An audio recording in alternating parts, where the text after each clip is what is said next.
గంగవ్వ ప్లేస్లో రితికని తీసుకురండి.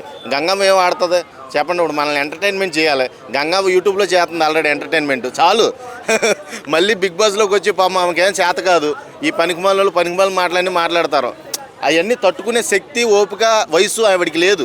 ఆవిడ బదులు రితిక కానీ లేకపోతే మన రేణుక కానీ ఇలాంటి రెబల్ని తీసుకురావాలి. మన మంచిగా ఆడే ముక్కు అవినేష్ కానీ ఎవరెవరు శోభా శెట్టి కానీ ఎలాంటి వాళ్ళు. అశ్వత్థామ ఎవరయ్యో గౌతమ్ కృష్ణ నెంబర్ 1. కానీ ఒకటి చెప్తున్నా, వైల్డ్ కార్డ్ ఎంట్రీస్ మళ్ళీ ఆడినోళ్ళనే తీసుకురాకుండా కొత్త ఫేస్లు అయితే మనకు కూడా ఇంట్రెస్ట్ వస్తుంది. ఇప్పుడు ప్రతి కొత్త క్యారెక్టర్స్ రావాలి. కొత్త క్యారెక్టర్స్ వస్తేనే మనకు వైల్డ్ కార్డ్ చూడాలనిపిస్తుంది. ఈ మళ్ళీ ప్రీవియస్ ఎపిసోడ్స్లో ఆడిన కంటెస్టెంట్లు తీసుకొస్తే దానికి అర్థం లేదు. అదంతా కూడా మళ్ళీ మనకి ఏమనిపిస్తుంది, ఆల్రెడీ చూసాం కదా 3లో 4లో ఎందుకు వీళ్ళ మొఖాలు మళ్ళీ వాళ్ళ ఆట కూడా మనకు అర్థమైపోయి ఉంటుంది. కొత్త వాళ్ళని ఎంకరేజ్ చేయండి. ఇప్పుడు యాంకర్ రవి ఉన్నాడు, ఎప్పుడు రాలా. యాంకర్ ప్రదీప్ ఉన్నాడు, ఎప్పుడు రాలా. జబర్దస్త్ ఆది ఉన్నాడు, ఎప్పుడు రాలా. సుధీర్ని తీసిరమ్మను. టీఆర్పీ 6 crores కాదు 10 crores వెళ్తుంది టీఆర్పీ. నేను చెప్తున్నా, బిగ్ బాస్కి హైలైట్ అనిపిస్తుంది.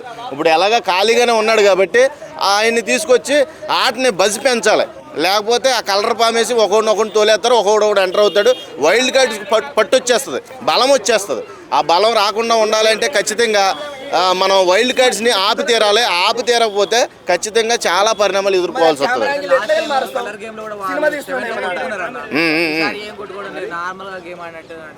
చిన్నపిల్లలు ఆడుకున్నట్టు అనిపించింది నాకైతే ఈ ప్రోమో చూస్తుంటే. మరి చిన్నపిల్లలు చేష్టలా ఉన్నాయి. ఇవన్నీ కూడా ఇప్పుడు వైల్డ్ కార్డ్ సాకుతో వీళ్ళందరిలో కూడా ఒక యాక్టివ్నెస్ క్రియేట్ చేద్దామని బిగ్ బాస్ నిర్ణయించుకున్నాడేమో అని నాకు అనిపిస్తుంది. లేకపోతే వీళ్ళందరూ కూడా బయటకు పోయేసే ఛాన్స్ ఉంది. 1 by 1.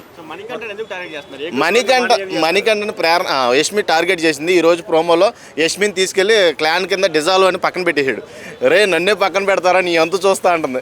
నువ్వు ఏం చూసుకున్నా మీ ఇద్దరు నామినేషన్లో చూసుకోవాలి. ప్రతిసారి మీకు ఇలా జరుగుతూనే ఉంటుంది.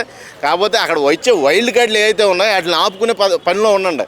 టీం కింద ఏర్పాటయ్యి. అంతేగాని మీ ఇద్దరు కక్ష సాధింపులు, మీ పర్సనల్ గొడవల వల్ల ఏమవుతాయంటే ఒక్కొక్క వైల్డ్ కార్డ్ పెరుగుద్ది, మీకు క్రిటికల్ అవుద్ది గేమ్.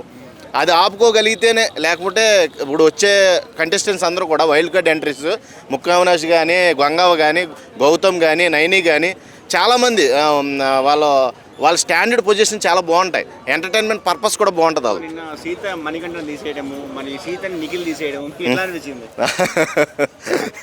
సీతని ఇప్పుడు చీఫ్ కింద ఇద్దరిని ఒకళ్ళు నామినేట్ అవ్వాలన్నారు. అది ఇంటి సభ్యులు నిర్ణయించమన్నాడు. ఇంటి సభ్యులు నిర్ణయించమన్నప్పుడు ఏం చేశాడు, మన సీతకి ఎక్కువ ఓట్లు పడి ఆటోమేటిక్గా మనోడు ఆ ఎఫెక్ట్ పడింది. ఆ శాపం ఇంకా పోలేదు. సోనియా శాపం ఇంకా పోలేదు. సోనియా శాపం వెంటాడుతూనే ఉంది నిఖిల్ని. ఈ వీక్ అంతా వెంటాడుద్ది. ఈ వీక్లో ప్రూవ్ చేసుకోగలిగితే ఏమన్నా చేంజ్ అవుతుంది. కానీ నిఖిల్ మళ్ళీ యాజ్ యూజువల్ ఇప్పుడు మనిషి మారాడు. అందరితో కొలాబరేట్ అవుతాం. పృథ్వీ కానీ వాళ్ళ వెర్షన్స్లో ఇప్పుడు బాగున్నారు.